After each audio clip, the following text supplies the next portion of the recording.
పది తలలను త్రెంచే కోదండమువై పాపము త్రుంచే పరశువు నీవై అధర్మమునే అంతం చేసి సుధర్మమునే సుదృఢపరచే సుదర్శనమువై త్రిశూలమువై గాంధీవమువై గర్జించరా.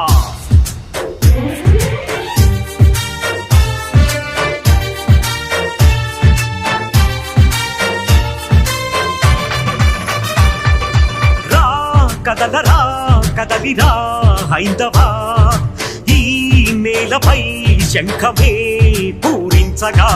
రా కదలరా కదలిరా హైందవా, ఈ నేలపై శంఖమే పూరించగా. సాగర ఘోషవు నీవై, ప్రళయ సమీరం నీవై, ఉరిమే మేఘం నీవై, రగిలే జ్వాలవు నీవై, రవివై రణమై ఉరికే అలవై. కదలరా కదలిరా హైందవా, ఈ నేలపై శంఖమే పూరించగా.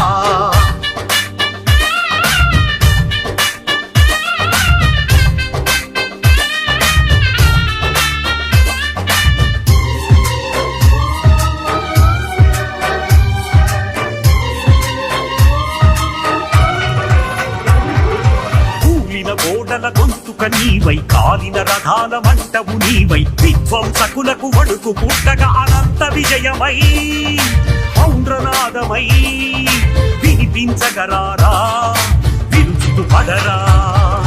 రా కదలరా కదలిరా హైందవా, ఈ నేలపై శంఖమే పూరించగా.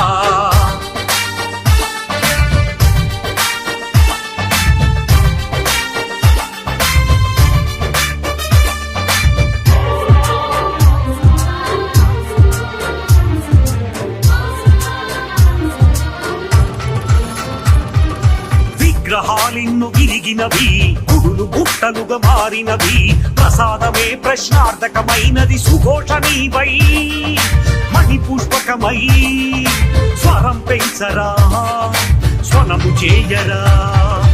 రా కదలరా కదలిరా హైందవా, ఈ నేలపై శంఖమే పూరించగా.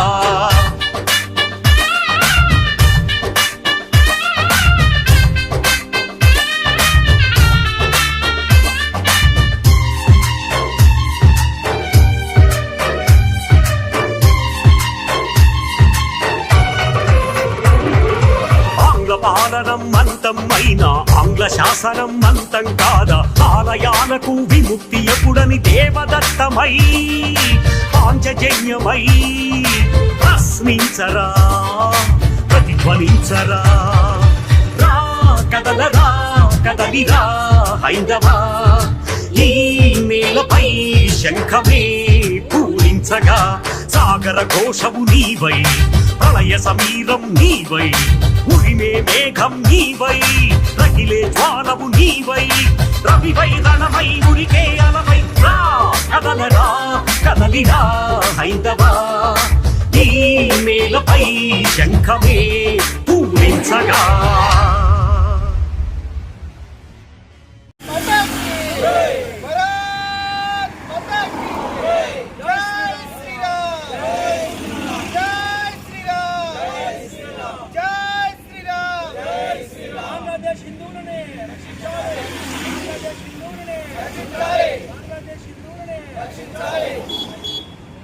వాళ్ళ లక్ష్యం. వాడు ఎందుకు అలా చెప్తాడంటే వీళ్ళు చంపడు కదా, ఎదుటి వాళ్ళు మనం చంపేస్తే వీళ్ళు లాభమే కదా పరోక్షంగా.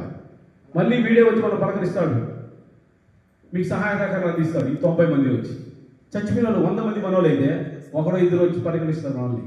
మళ్ళీ గుమ్మని అయిపోతాం, మళ్ళీ కొద్ది రోజులు రచ్చ జరుగుతాయి, మళ్ళీ సైలెంట్ అవుతారు, మళ్ళీ దాడి చేస్తారు, మళ్ళీ దాడి, మళ్ళీ సైలెంట్, మళ్ళీ దాడి, మళ్ళీ సైలెంట్. మనం మర్చిపోతానాము అనుకుంటే మళ్ళీ ప్రారంభిస్తారు.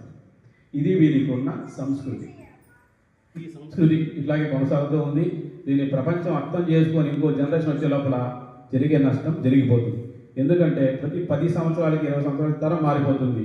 కొత్త పిల్లలు పుడతారు, వాళ్ళ ఆలోచనలు మారవు, వాళ్ళు కొత్తగా వాళ్ళపైన ప్రయోగాలు చేస్తారు. మళ్ళీ కొత్త జనరేషన్ వచ్చేస్తుంది, జరిగింది గుర్తుండదు వాడికి.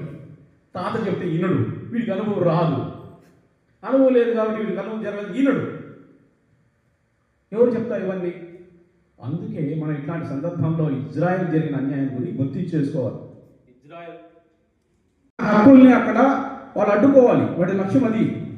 మీరు దేవుడు అంటున్నాడు అనుకోండి, ఆ దేవుడు మా దేవుడు అంటాడు, మాకు ఉన్నాడు అక్కడ దేవుడు అంటాడు, నిన్నాడు అడుగు పెట్టి వాడి హక్కుల్ని ఎప్పుడైతే నిన్ను అడ్డుకుంటాడో నీకు సమస్య మొదలైపోతుంది, నీవు ప్రశాంతంగా ఉండలేవు. ఆ విధంగానే ఇజ్రాయిల్ వాళ్ళు తెలివిగా వ్యాపారం, ఇవన్నీ ఈ రెండు మతాలు కూడా చెప్పేది విషయం మర్చిపోతాను.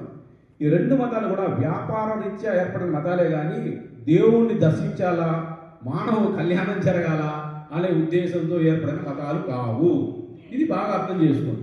ఎందుకంటే దేవుడు అనేవాడు ఎప్పుడు ఎట్లా ఉంటాడు? మంచిగా ఉంటాడు, ప్రేమిస్తాడు, సమానత్వం చూపిస్తాడు, గొప్ప శక్తి సామర్థ్యాలు కలిగి ఉంటాడు, భయపడడు, త్యాగం చేస్తాడు, ఇట్లాంటి ఉంటాయి. కానీ వీళ్ళ దేవుడికి వచ్చే కాలం అలా ఉండవు.